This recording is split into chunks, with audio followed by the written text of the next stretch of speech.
నగరంలో మంత్రి రోజా ఎన్నికల ప్రచారం ప్రారంభించింది. ముందుగా వడమాలపేట మండలంలోని కల్లూరు గ్రామంలో కూడా ఎన్నికల ప్రచారం జరుగుతుంది. ఉదయం నుంచి కూడా ఇంటింటికి కూడా తిరిగి ఎలక్షన్ కోసం ఓటు అడుగుతున్న పరిస్థితి ఇక్కడ ఉంది.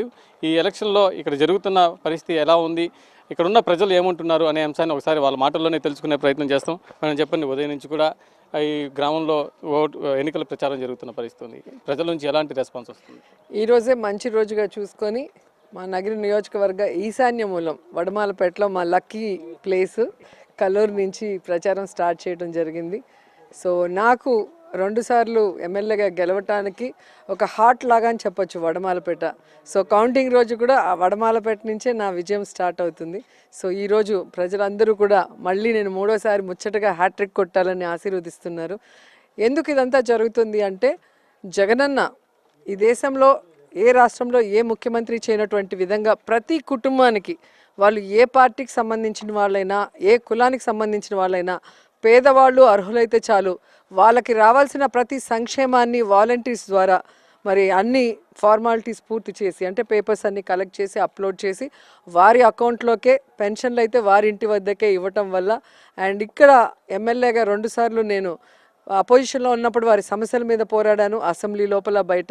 అధికారంలోకి వచ్చాక వారికి సంక్షేమంతో పాటు అభివృద్ధిని అందించే విధంగా ఎప్పుడూ అందుబాటులో ఉంటున్నాను. కాబట్టి ఈరోజు ప్రజలందరూ ఒక కుటుంబ సభ్యురాలుగా నన్ను భావించి ఆడపడుచుగా నన్ను ఆశీర్వదిస్తూ ఉంటే చాలా హ్యాపీగా అనిపిస్తుంది. ఇక్కడ గ్రామంలో మొత్తం కూడా మీకు కర్పూర నీరాజనాలు పడుతున్న పరిస్థితి ఉంది. మరోపక్క పెన్షన్ల కోసం వృద్ధులందరూ కూడా సచివాలయాల చుట్టూ తిరగాల్సిన పరిస్థితి ఉంది. అసలు ఇలాంటి పరిస్థితి రావడానికి అసలు కారణం ఏంటి? ప్రతిపక్షాలేమో కూటమి మొత్తం కూడా మీరే చేస్తున్నారు ఇదో అని అంటున్నారు. మరి దీనికి ఎలా సమాధానం చెప్తారు? గతంలో ఫస్ట్ మీరు చూస్తే ఇళ్ల విషయంలో కోర్టులో వేసి పేదవాళ్ళకి ఇల్లు లేకుండా చేశాడు. ఆ తర్వాత ఫైట్ చేసి కోర్టులో మనం గెలిచి ఈరోజు ఇండ్లన్నీ కట్టిస్తున్నాం. ఇప్పుడు పెన్షన్లు కట్ చేయడం మనం చూస్తున్నాం. అంటే ఈ వాలంటీర్ వ్యవస్థ మీద మొదటి నుంచి చంద్రబాబు నాయుడికి కక్ష. వీళ్ళు ప్రతి ఒక్కరికి కూడా ఇంటికి వెళ్ళి ఇచ్చేస్తున్నారు, అన్ని పార్టీల వాళ్ళకి, అన్ని కులాల వాళ్ళకి. సో అందరూ కూడా జగనన్న వైపు నిల్చుంటున్నారు.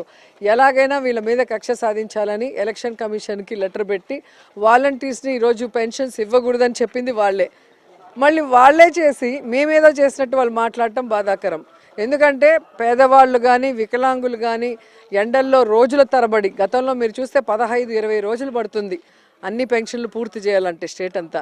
కానీ జగనన్న వచ్చాక ఈ సచివాలయ వాలంటరీ వ్యవస్థ ద్వారా మొదటి రోజే దాదాపుగా 90% మనం పూర్తి చేయడం మీరు గమనించారు. సో ఈరోజు చంద్రబాబు నాయుడు కుతంత్రం వల్ల పాపం పేదవాళ్ళు, వికలాంగులందరూ కూడా ఈరోజు పడిగాపులు పడుతూ సచివాలయాల దగ్గర ఎండల్లో కింద పడిపోయి మూర్చపోవటం, అలాగే కొంతమంది చనిపోవటం చూస్తుంటే చాలా బాధేస్తుంది. ఇప్పటికైనా చంద్రబాబు నాయుడు బుద్ధి తెచ్చుకొని నేను చేసింది తప్పు అని ఎలక్షన్ కమిషన్కి మళ్ళీ లెటర్ పెట్టి వాలంటీర్స్ ద్వారా ఇప్పించండి అని చెప్పాలని కూడా కోరుకుంటున్నాం. ముఖ్యంగా మనం చూస్తున్నాం, నగరి నియోజకవర్గ పర్యటనలో చంద్రబాబు మీ మీద కొన్ని కామెంట్స్ కూడా చేశారు. దీనికి సంబంధించి మీరు ఏ విధంగా రెస్పాన్స్ అవుతారు? చంద్రబాబు నాయుడే కాదండి, చంద్రబాబు నాయుడు స్క్రిప్ట్తో ఏ పార్టీ పనిచేస్తుంది అనేది అందరికీ అర్థమైపోయింది. ఎందుకంటే కాంగ్రెస్ పార్టీ తరఫున షర్మిల గారు వచ్చి కూడా సేమ్ స్క్రిప్ట్ మాట్లాడింది. అలాగే యోగళం అంటూ లోకేష్ వచ్చాడు, సేమ్ స్క్రిప్ట్ మాట్లాడారు. అండ్ బీజేపీ వాళ్ళు తిరుపతికి చెందిన భానుప్రకాష్ వచ్చాడు, అతను సేమ్ స్క్రిప్ట్. అంటే వీళ్ళు నా మీద టార్గెట్ చేసి, నేను నిజాయితీగా ఉన్నాను కాబట్టి నా మీద ఏదో ఒక బురద జల్లి ప్రజల్లో నన్ను డిఫేమ్ చేయాలన్న ప్రయత్నం చేస్తున్నారు. నా నగిరి ప్రజలందరికీ కూడా నేనేంటో తెలుసు. నేను ఇక్కడ ఉండి వాళ్ళందరికీ ఎంత సపోర్టివ్గా ఉన్నాను, నేను ఇస్తున్నానా వాళ్ళు నాకు ఇస్తున్నారు అనేది వాళ్ళకే తెలిసిన విషయం. కాబట్టి ఈరోజు పేపర్లో, టీవీల్లో వాళ్ళకి పచ్చ ఛానళ్ళు ఉన్నాయని చేసుకుంటే మాత్రం ప్రజలు ఎవరు సహించే పరిస్థితి లేదు. ముఖ్యంగా మనం చూస్తున్నాం, పవన్ కళ్యాణ్కి కూటమిలో చేరారు, కనీసం వాళ్ళకి అభ్యర్థులు కూడా లేని పరిస్థితి, అది తక్కువ సీట్లతో కూడా. మరోపక్క వైఎస్ఆర్ కాంగ్రెస్ పార్టీని టార్గెట్ చేస్తూ అనేక కామెంట్లు చేస్తున్నారు, మీ మీద కూడా చేస్తున్నారు. దీనిని ఎలా చూడాలి? పవన్ కళ్యాణ్కి ఎలక్షన్లో నించోవాలి, గెలవాలి, ప్రజలకు మంచి చేయాలన్న ఆలోచన ఎప్పుడూ లేదు. పార్టీ పెట్టాడు ప్యాకేజీ కోసం, ప్రతిసారి ఆ ప్యాకేజ్ కమ్ముడు పోతున్నాడు. ఈసారి కూడా మీరు చూస్తే 24 సీట్లు అన్నాడు, మళ్ళీ 3 సీట్లు ఇచ్చాడు, 21 సీట్ అన్నారు. దాంట్లో 11 సీట్లు టీడీపీలో ఎవరికైతే సీట్లు రాలేదో వాళ్ళే జనసేనలో చేరి నించోవటం మనం గమనించాలి. అంటే ఇదంతా ముందే చంద్రబాబు నాయుడుతో మ్యాచ్ ఫిక్సింగ్. కేవలం జన సైనికుల్ని కూలీలుగా వాడుకుంటూ, రూపాయి ఇవ్వకుండా, ఖర్చు లేకుండా కూలీలుగా వాడుకొని ఈయన మాత్రం లాభపడుతున్నాడు. ఆ విషయం ఇప్పటికే జన సైనికులు అని చెప్పే కూలీలందరూ గుర్తించాలి. వాళ్ళు ఇప్పటికైనా వాళ్ళకి నచ్చిన జెండాను మోస్తే బెటర్. ఈయన ప్యాకేజ్ తీసుకొని పవన్ కళ్యాణ్ చెప్పినట్టుగా ఒకసారి బీజేపీ జెండా, ఒకసారి తెలుగుదేశం పార్టీ జెండా, ఒకసారి ఏమో కమ్యూనిస్టుల జెండా మోసుకుంటూ కూలీలుగా మిగిలిపోతారు. దయచేసి బయటికి రండి. ఈరోజు ప్రజలందరికీ పార్టీలను చూడకుండా సంక్షేమాన్ని, అభివృద్ధిని అందిస్తూ చక్కటి చదువుని, విద్యా, వైద్యానికి ఈరోజు చూశారు కదా ఎన్ని వేల కోట్లు ఖర్చు పెట్టి ప్రతి ఒక్క పేదవాడు సుఖంగా ఉండాలి, అలాగే వాళ్ళ పిల్లలు చక్కగా చదువుకోవాలని ఆలోచిస్తున్న జగనన్న దగ్గర మీరుంటే మీకు కూడా గౌరవం పెరుగుతుందని కూడా ఈ సందర్భంగా తెలుసు. వైఎస్ జగన్మోహన్ రెడ్డి చేస్తున్న యాత్ర ఏ విధంగా సాగుతుంది, ప్రజల నుంచి ఏ విధంగా మీరు కూడా దగ్గర నుంచి చూసారు, ఎలా అనిపిస్తుంది? సూపర్ అండి. అసలు ఎందుకంటే నిన్న కూడా మేము అందరం కూడా సదుం దగ్గర నుంచి పూతల పట్టు మీదుగా వచ్చాము.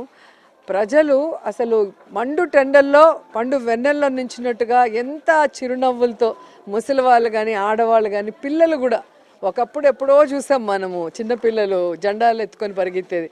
ఈరోజు అంత క్రేజ్ వచ్చింది అంటే వాళ్ళ అన్ని వర్గాల వరకే ఆయన చేస్తున్న మంచే. ఈరోజు ప్రతి ఒక్కరు కూడా ఆయన్ని సీఎం గారి కన్నా తమ కొడుకుగా, తమ అన్నగా, తమ తమ్ముడిగా, చిన్నపిల్లలైతే తమ మేనమామగా చూస్తున్నారు.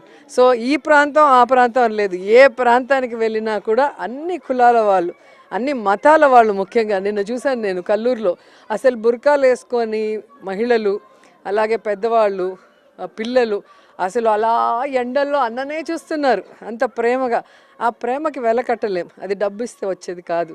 కాబట్టి జగనన్న నిజంగా ప్రజలకి దేవుడైపోయాడు. ఈరోజు వాళ్ళ కొడుకులు, వాళ్ళ భర్త, వాళ్ళ తండ్రులు చూసినా చూడకపోయినా జగనన్న ఉన్నాడు, మాకు జగనన్న చూసుకుంటాడన్న ఒక భరోసాని కల్పించాడు. సో అదే జగనన్న విజయ రహస్యం. చూస్తున్నాం నగిరి నియోజకవర్గంలో ఆర్కే రోజా ఎన్నికల ప్రచారం విజయవంతంగా కొనసాగుతుంది. అడుగడుగున గ్రామానికి సంబంధించిన ప్రజలందరూ కూడా కర్పూర నీరాజనాలు పడుతున్నారు. మరోపక్క ఏదైతే కూటమి ప్రతిపక్షాలు ఉన్నాయి ఇవన్నీ కూడా తనని ఏమి చేయలేకే అనవసరమైన విమర్శలు చేస్తున్నారు. కాబట్టి అందరూ కలిసి ఒకే స్క్రిప్ట్ చదువుతున్నారు అన్ని పార్టీలు కలిపి. నేను ప్రజలకి 2 సార్లు నన్ను ఇక్కడ గెలిపించారు, వాళ్ళకి అండగానే ఉంటాను, నిరంతరం కూడా అందుబాటులో ఉంటాను. మరోపక్క ప్యాకేజీకి అమ్ముడుపోయే పవన్ కళ్యాణ్ ఇప్పటికైనా బయట రావాలి, ముందుండాలి, నిలబడాలంటున్నారు. ఏదైతే పెన్షన్ల కోసం వృద్ధులు సమస్యలు ఎదుర్కొంటున్నారో, సచివాలయాల చుట్టూ తిరుగుతున్నారో, ఈ సమస్యకి కారణం చంద్రబాబే. అతను మరొకసారి ఆలోచించి ఎన్నికల కమిషన్కి తిరిగి లేఖ రాయాలి, వాలంటీర్ల ద్వారా పెన్షన్లు అందించేలా అని బుద్ధి రావాలనేసి కూడా రోజా చెప్తున్న పరిస్థితి. ఏదేమైనా ప్రజల్లో వైఎస్ జగన్మోహన్ రెడ్డి చేస్తున్న యాత్ర ఒక అద్భుతంగా జరుగుతుంది. ప్రజలందరూ కూడా వైఎస్ జగన్ని తమ ఇంటి సభ్యుడిగా చూస్తున్నారు, ఒక దేవుడిగా కొలుస్తున్నారు. మరొకసారి వైఎస్ జగన్మోహన్ రెడ్డిని సీఎం చేయడం ఖాయమని కూడా మంత్రి ఆర్కే రోజా చెప్తున్న పరిస్థితి ఉంది. వీడియో జర్నలిస్ట్ ముఖేష్తో ప్రసాద్, సాక్షి టీవీ, నగర్ నుండి.